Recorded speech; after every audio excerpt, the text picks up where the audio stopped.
I'm here again talking about these people that you see online. I need you to forget about these fitness influencers. I need you to forget about the keto people, those lifestyle bloggers that are living around, abroad, all around the world. I need you to stop thinking about the 17-year-old fitness model who hasn't gained a pound in her life.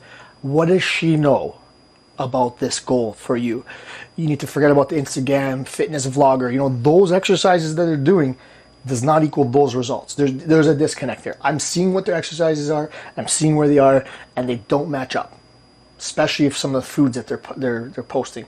But again, their life is not how they got to that goal. It's almost like they were already at that goal, and then they started to sell it to other people. So beware of what you see on Instagram.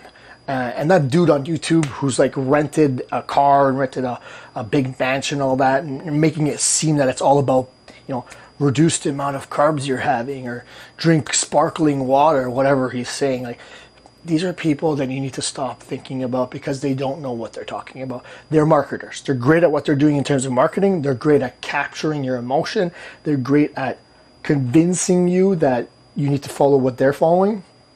But there's no such thing. I wouldn't even tell you to follow what I follow or someone else follows. You need to find a plan that fits you. And we can't do that until we go through the whole sort of process of figuring it out. But for the most part, we know the big rocks. And I've talked about it so many times, I'm not even going to mention now. But don't even get me started on some of these devices and these clothing that I'm seeing being pushed on Instagram and TikTok and all these places. There's no detox teas, there's no special shakes, there's nothing that is going to make you lose fat. The only thing that is going to make you lose fat is eating less calories than you're expending. And if you're replacing all your meals with shakes, and these shakes happen to be less calories than you're already ingesting now, or that you're already burning, then of course those shakes are going to help you lose fat. But there's nothing special about those shakes except they cost more than a normal shake.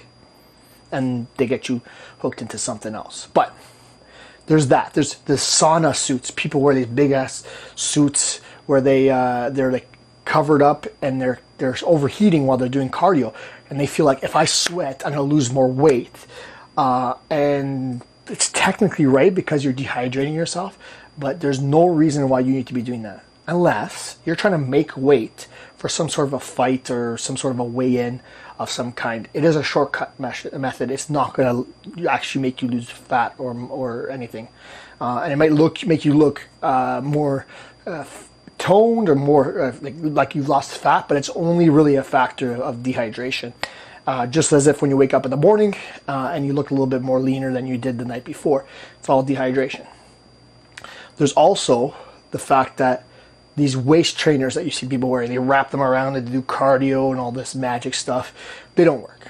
Absolutely. There's no wraps, there's no tees, there's no pieces of equipment that are going to change the way you're carrying fat or the amount of fat that you have on your body.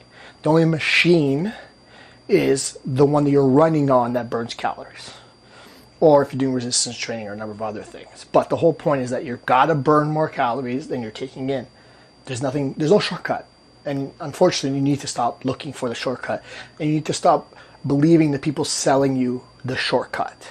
There's ways to make it more efficient. I've talked about this. Having a coach helps you not to have to make all the mistakes on your own. They can guide you to skip steps and really get towards your goal. But there is no shortcuts. There's no freezing the fat away. There's no melting the fat away. Heat and ice is not a thing. I mean, you can physically get liposuction and pull the fat off your body. Will you gain it back?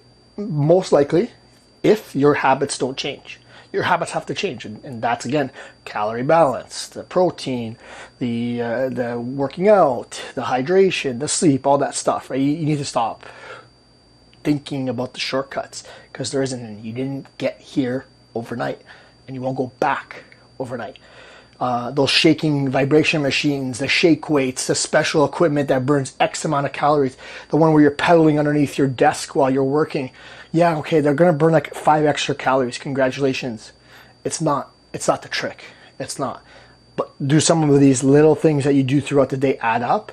Absolutely. We've talked about activities of daily living. So that's getting more walking in, taking the stairs, all that stuff. That stuff adds up. But there's no magic machine. You don't have to spend any more money for that. So what I'm saying to you guys is stop looking for the shortcut. Unfortunately, there isn't any.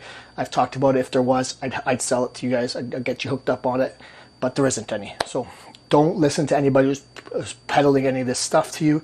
Don't listen to anybody who's a fitness influencer or anything like that, because realistically, most of them do not even know what they're talking about, because when they're explaining it, it might sound like it makes sense, it's intuitive, but it doesn't stand up against the rigors of science. It doesn't stand up against the testing of science. So I'm here to say there is a shortcut where you don't have to make all the mistakes along the way, but there's no magic pill.